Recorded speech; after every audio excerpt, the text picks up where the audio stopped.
ইয়া আইয়ুহাল্লাযীনা আমানু যকুরুল্লাহ।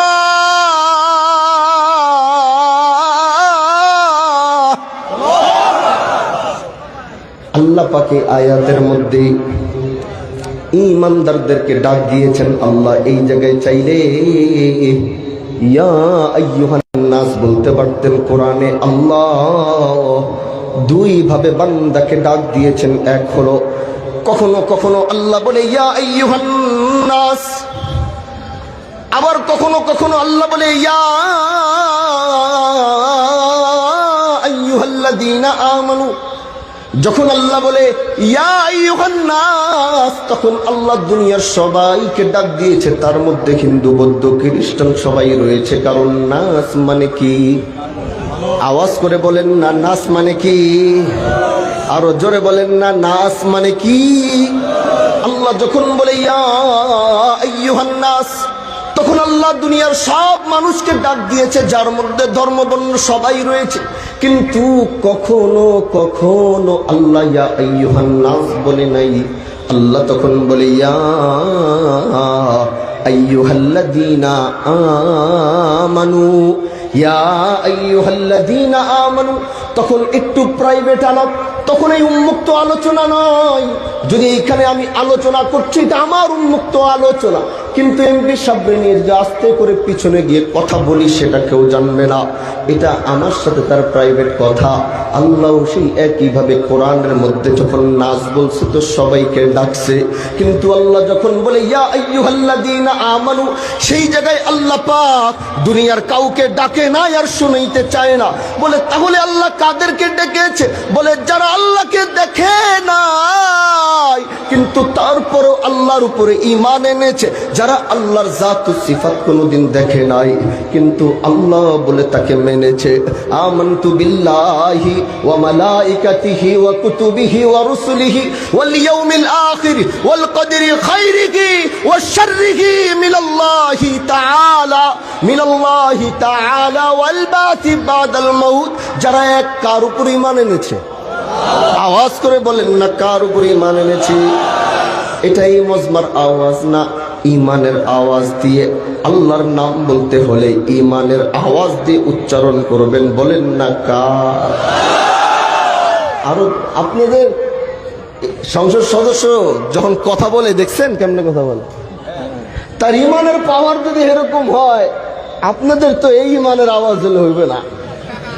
এতগুলো মানুষ আল্লাহু আকবার বললে থর থর করে জমিনটা কাঁপতে থাকবে, এমন উচ্চারণ আমি আপনাদের জবান থেকে শুনতে চাই আল্লাহর নামের উপরে। বলেন না দেখি।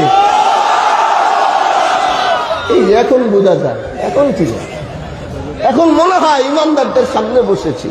আরেকটা শুনতে চাই, যেটা এই মাটি সাক্ষী হয়ে থাকবে। এই মাটির মানুষ যখন আল্লাহু আকবার বলে, আসমান তখন মুখরিত হবে, জমিন তখন মুখরিত হবে। সেই আওয়াজটি আবার বলেন আল্লাহু আকবার। এই হচ্ছে ঈমানের আওয়াজ। এই আওয়াজটা আজকে হারায় গেছে বইলা আমাকে এই অবস্থা। আজ এই আওয়াজ হারায় গেছে দেখা আজ আমাদের এই অবস্থা। অথচ ইমানদারেরা অস্ত্র ছিল না, শস্ত্র ছিল না, শুধু ছিল এক ঈমানের ধ্বনি, যেই ধ্বনি দিয়ে তারা পৃথিবীকে বিজয় করেছিল। আর আজ এত অস্ত্র, এত অত্যাধুনিক অস্ত্র থাকার পরেও মাথা নত করে চুপচাপ করে চলে আসতে হয়। এজন্য বোঝা যায় অস্ত্র দিয়ে পৃথিবী বিজয় করা যাবে না, ঈমানের চেতনা দিয়ে পৃথিবী আবার মুসলমানরা বিজয় করতে পারবে।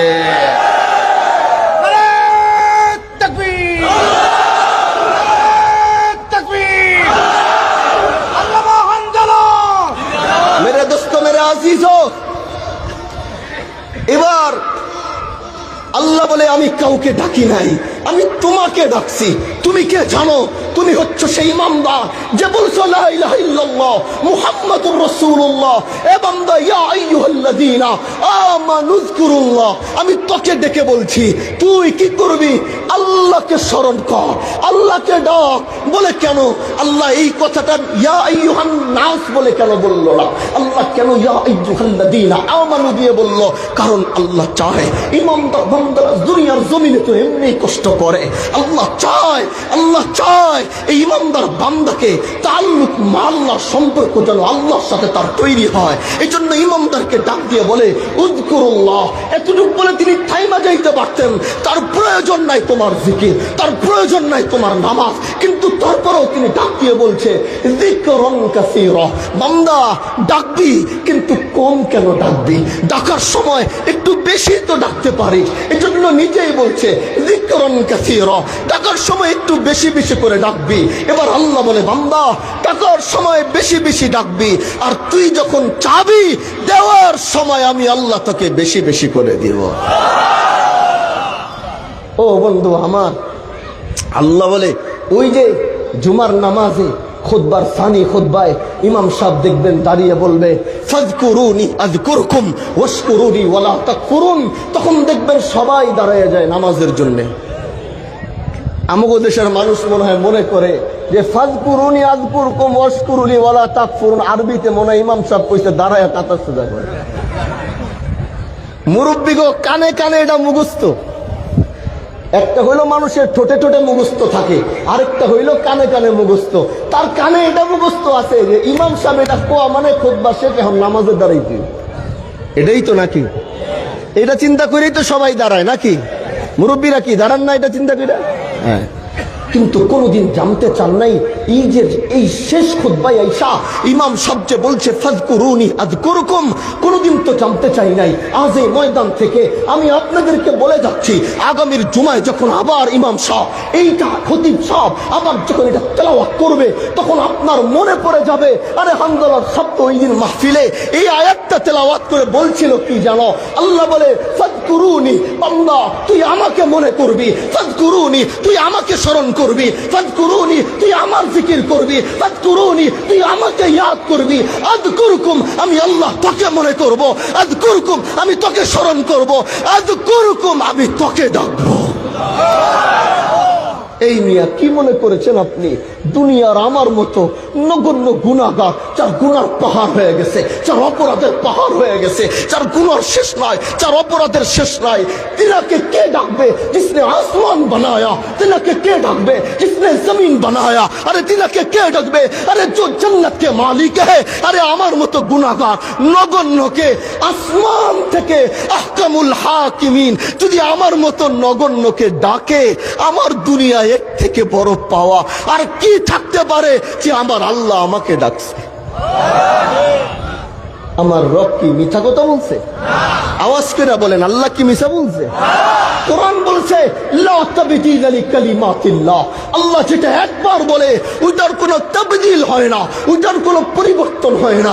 আল্লাহ যদি বলে থাকে আমি তোরে ডাকবো, তার মানে তিনি তোমাকে ডাকবে। তোমরা এখানে 100 মানুষ, আল্লাহ বলে তোরা 100 মানুষ মিলে আমাকে ডাকবি, আমি আসমানের আরশের সামনে পৃথিবীর সমস্ত ফেরেশতাদেরকে বসিয়ে তোদেরকে ডাকবো। এই জন্যই কলবের মধ্যে দুনিয়া দুনিয়া বাদ দাও। অনেক তো দুনিয়া ঢুকাইলা, কি পাইছো দুনিয়া ঢুকায়া? কি দিছে তোমাকে এই দুনিয়া? যে দুনিয়ার কথা আল্লাহ বলে ওমাল হায়াতুদ দুনিয়া ইল্লা মাতাউল গুরুর। আরে जिसने आसमान बनाया वो ये शिकायत करते हैं कि আল্লাহ নিজে বলতেছে যিনি পৃথিবীর মালিক, যে হায়াতের জিন্দেগি তোমাদেরকে দিলাম এটা ধোঁকা ছাড়া আর কিচ্ছু না। যদি উনি এই দুনিয়ার হায়াতের জিন্দেগি ধোঁকা বলে থাকে, তুমি কোন হায়াতের দুনিয়ার এই ধোঁকার মধ্যে কোন শান্তি তুমি তালাশ করছো? এই ধোঁকার জিন্দেগিতে তুমি কি তালাশ করছো যে তোমাকে জাহান্নামের দিকে টেনে নিয়ে যাচ্ছে? এই জন্য আমরা তোমাদেরকে এতটুকু বলতে চাই, ভাই এই সামান্য কলবের ভিতরে দুনিয়াকে জায়গা দেওয়ার পরে দেখেছো অশান্তি ছাড়া কিচ্ছু পাও নাই। স্ত্রী গালিগালাজ করে, স্বামী গালিগালাজ করে, পুত্র সন্তান নিজের হাত দিয়ে বাবাকে পিটায়, এটা হচ্ছে দুনিয়ার তামাশা। আর যদি সুকুন সাথে একটু বাঁচতে চাও, সুকুন নিয়ে একটু থাকতে চাও, তাহলে ওয়ালা যিকরুল্লাহি আকবার, আল্লাহর জিকিরকে কলবের ভিতরে ধারণ করো। রব্বে কায়নাতের কসম করে বলবো তোমার থেকে শান্তিতে পৃথিবীর আর কেউ থাকতে পারবে না। আল্লাহ আল্লাহ ডাকার মধ্যে যে নেশা, পৃথিবীর সব নেশা ছাড়ানো যায়। রিহাব আছে, রিহাবে নিয়ে গেলে যত বড় নেশাই হোক ট্রিটমেন্ট আছে, ট্রিটমেন্টের মাধ্যমে তোমার সেই নেশাকে দূর করার পদ্ধতি প্রযুক্তি পৃথিবীতে তৈরি হয়েছে। কিন্তু কারো যদি একবার জিকিরের নেশা লাইগা যায়, কারো যদি একবার জিকিরের খোরাক সে পায়া যায়, আল্লাহ আল্লাহ বলার ডাকের মজা তার কলবে যদি একবার লাইগা যায়, লা ইলাহা ইল্লাল্লাহ ডাকার মজা তার কলবে যদি একবার লাইগা যায়, আল্লাহু আল্লাহু ডাকার মজা তার কলবে যদি একবার লাইগা যায়, গোটা পৃথিবীটা তার পায়ের সামনে রাখার পরেও তারপরেও তাকে জিকিরের নেশা থেকে বের করা সম্ভব না। এজন্য ভাই, এই জিকিরের পানিটা, নেশার পানিটা একটু পান করো। বলে জিকির দিয়া কি পাওয়া যায়? জিকির দিয়া জমি পাওয়া যায়? বলে না। জিকির দিয়া বাড়ি পাওয়া যায়? বলে না। জিকির দিয়া কি গাড়ি পাওয়া যায়? বলে না। জিকির দিয়া কি ব্যবসা পাওয়া যায়? বলে না। ভাই জিকির দিয়া কি পাওয়া যায়? বলে জিকির দিয়া আল্লাহ পাওয়া যায়, আল্লাহ পাওয়া যায়, আল্লাহ পাওয়া যায়। আর যার আল্লাহ হয়ে গেছে, দুনিয়া তার হয়ে গেছে। আলাদা আলাদা করে খুঁজার কি দরকার? একজনকে নিজের বানায় নাও না, আসমান তোমার হয়ে যাবে। একজনকে নিজের বানায় নাও না, জমিন তোমার হয়ে যাবে। একজনকে নিজের বানায় নাও না, কুল কায়নাত তোমার হয়ে যাবে। একজনকে নিজের বানায় নাও না, হাসর তোমার হয়ে যাবে। একজনকে নিজের বানায় নাও না, জান্নাত তোমার হয়ে যাবে। বলে উনি কে? বলে হুয়াল্লাহুল্লাযী লা ইলাহা ইল্লা হুয়ার রহমানুর রহিমুল মালিকুল কুদ্দুসুস সালামুল মুমিন আল মুহাইমিন আল আজিজুল জাব্বারুল মুতাকাব্বির আল খালিকুল বারিউল মুসাউবিরুল গফফারুল কাহ্হার আল ওয়াহ্হাবুর রাজ্জাকুল ফাত্তাহুল আলিম আল কাবিদুল বাসিতুল কাফিদুর রাফিউল মুইজ্জুল মুদিল্লুস সামিউল বাসির আল হাকামুল আদলুল লতীফুল খবীর আল হালিমুল আযীমুল গফুরুশ শাকুরুল আলিয়ুল কবীর আল হাফিজুল মুকিতুল হাসিবুল জলিলুল করিম আর রকিবুল মুজিবুল ওয়াসিউল হাকিম আল ওয়াদুদুল মজিদুল বাঈসুশ শাহীদ আল হাক্কুল ওয়াকিলুল কওয়িয়্যুল মতিন আল ওয়ালিয়ুল হামিদুল মুহসিল মুবদিউল মুঈদুল মুহয়িল মুমীতুল হাইয়ুল কাইয়্যুম আল ওয়াজিদুল মাজিদুল ওয়াহিদুল আহাদুস সামাদুল কাদিরুল মুকতাদির আল মুকদ্দিমুল মুআখির আল আউয়ালুল আখিরুল যাহিরুল বাতিন আল ওয়ালিল মুতাআলিল বাররুত তাওয়াবুল মুনতাকিমুল আফুউর রাউফ মালিকুল মুলকি যুল জালালি ওয়াল ইকরাম আল মুকসিতুল জামিউল গনিয়্যুল মুগনিল মানিউদ দারুন নাফি আন নূরুল হাদিল বদিউল বাকির ওয়ারিসুর রশিদুস সাবুর ওহি है तो मेरे अल्लाह।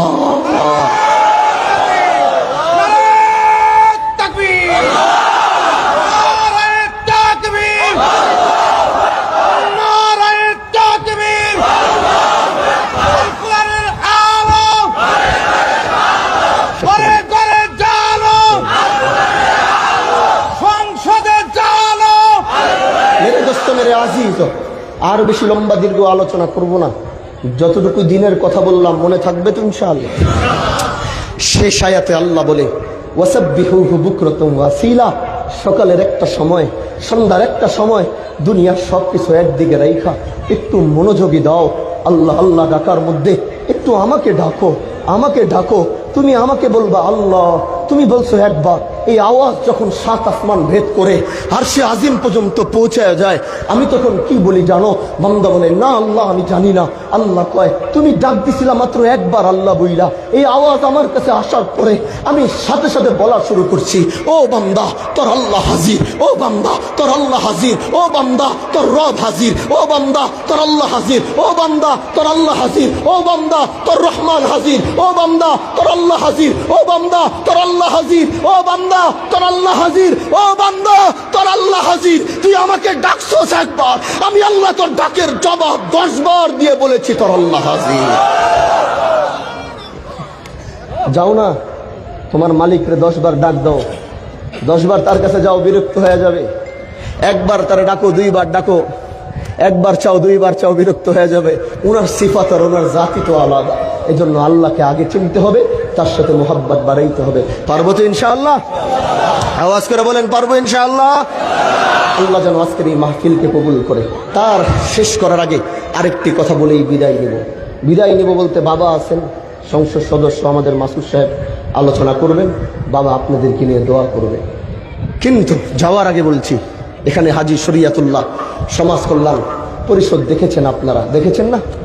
এই সমাজ কল্যাণ পরিষদটা আমরা দিনের জন্য, ইসলামের জন্য, দেশের জন্য, দেশের মানুষের জন্য কাজ করার জন্য একটি সামাজিক মাধ্যম বানিয়েছি, যেটি কোনো রাজনৈতিক নয়, অরাজনৈতিক, যেটা সামাজিকভাবে দেশের জন্য, মানুষের জন্য একটু কাজ করবে।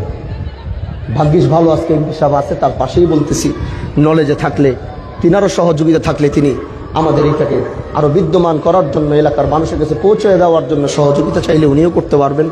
এজন্য প্রিয় ভাইরা আমার, বাহাদুরপুরের মুহিব্বিনরা যারা আছেন তাদেরকে বলছি, আপনারা অনুরোধ করে বলছি, এই সংগঠনটাকে আপনাদের এই এলাকায় প্রত্যেকটা ওয়ার্ডে ওয়ার্ডে, প্রত্যেকটা গ্রামে গ্রামে, আপনাদের থানায় এটার একটি মজবুত আপনারা কমিটি করতে পারবেন না ইনশাআল্লাহ? বলেন পারবেন না ইনশাআল্লাহ? বাহাদুরপুরের, বিশেষ করে বাহাদুরপুরের যারা আছেন তাদেরকে নিয়ে আমরা চাই এই এলাকার অসহায় মানুষগুলো, এই এলাকার বিদ্যমান কাজগুলো, এই এলাকার মাদক মুক্ত একটি সমাজ গড়ার জন্য পুলিশ কতটুকু পারবে? এমপি সাহেব কি একলা পারবে মাদকের বিরুদ্ধে যুদ্ধ করতে? এই সংগঠন আপনাদের এমপি সাহেবের যত লোকজন আছে তারা ঐক্যবদ্ধ হয়ে প্রশাসনকে সাথে নিয়ে এমপি মহোদয়ের কাজের ভিতরেও যেন সহযোগিতা করা যায়, এরকম একটি প্ল্যাটফর্ম আপনাদের এলাকায় তৈরি করতে হবে। কি বলেন ইনশাআল্লাহ? অন্যায় অবিচারের বিরুদ্ধে রুখে দাঁড়ানোর জন্য সবাইকে ঐক্যবদ্ধতার সাথে হাতে হাত, কাঁধে কাঁধ মিলিয়ে চলতে হবে। কি বলেন ইনশাআল্লাহ? এজন্য হাজী শরিয়াতুল্লাহ ডাক দিয়েছিল, সেই শিবচর থেকে আল্লাহ সেই ডাক গোটা ভারতবর্ষে কবুল করেছে। আমি আমার নির্বাচনের আগে এলাকায় এই কথাটি বলতাম যে আমি আরেকটি ডাক এই শিবচরের মাটি থেকে দিতে চাই, আমি আরেকটি ডাক ইনসাফের পক্ষে, দেশের মানুষের পক্ষে, আমার পূর্বপুরুষের ন্যায় সেই ধারাবাহিকতায় আমি আরেকটি ডাক দিতে চাই। হাজী শরিয়াতুল্লাহ যদি ভারতবর্ষ নিয়ে গোটা দেশের বিরুদ্ধে, অন্যায় অবিচারের বিরুদ্ধে, ব্রিটিশের বিরুদ্ধে তিনি যদি এই সংগ্রাম প্রতিরোধ করে তুলতে পারেন, আমি আমার নির্বাচনী প্রচারণার আগে বলেছিলাম আপনারা আমাকে আরেকটি সুযোগ করে দেন, আমি এই একই শিবচর থেকে আরেকটি ইনসাফের পক্ষে ডাক দিতে চাই, যেই ডাক যদি সারা ভারতবর্ষে পর্যন্ত না হয়, কিন্তু বাংলার 84,000 গ্রামে 64টা জেলার মানুষদেরকে নিয়ে কাঁধে কাঁধ মিলিয়ে আবার অন্যায় অবিচারের বিরুদ্ধে সংগ্রাম করে তুলবো ইনশাআল্লাহ। সেজন্য শিবচর থেকে আবার একটি আওয়াজ উঠেছে, এই আওয়াজ আজ পৌঁছিয়ে যাচ্ছে, বাংলার আনাচে কানাচে পৌঁছিয়ে যাচ্ছে। ওরা আমাকে ঘায়েল করার জন্য বলেছিল জঙ্গি, কিন্তু এই জঙ্গির মধ্যে আল্লাহ আমাকে ইজ্জত আর সম্মান বাড়িয়ে দিয়েছে। ওরা আমাদেরকে কতভাবেই ঘায়েল করতে চাবে, কিন্তু তারা এটা জানে না, তারা আমাদের বিরুদ্ধে যতগুলো কাজ করবে তার মধ্যে আল্লাহ আমাদের জন্য সম্মান লিখে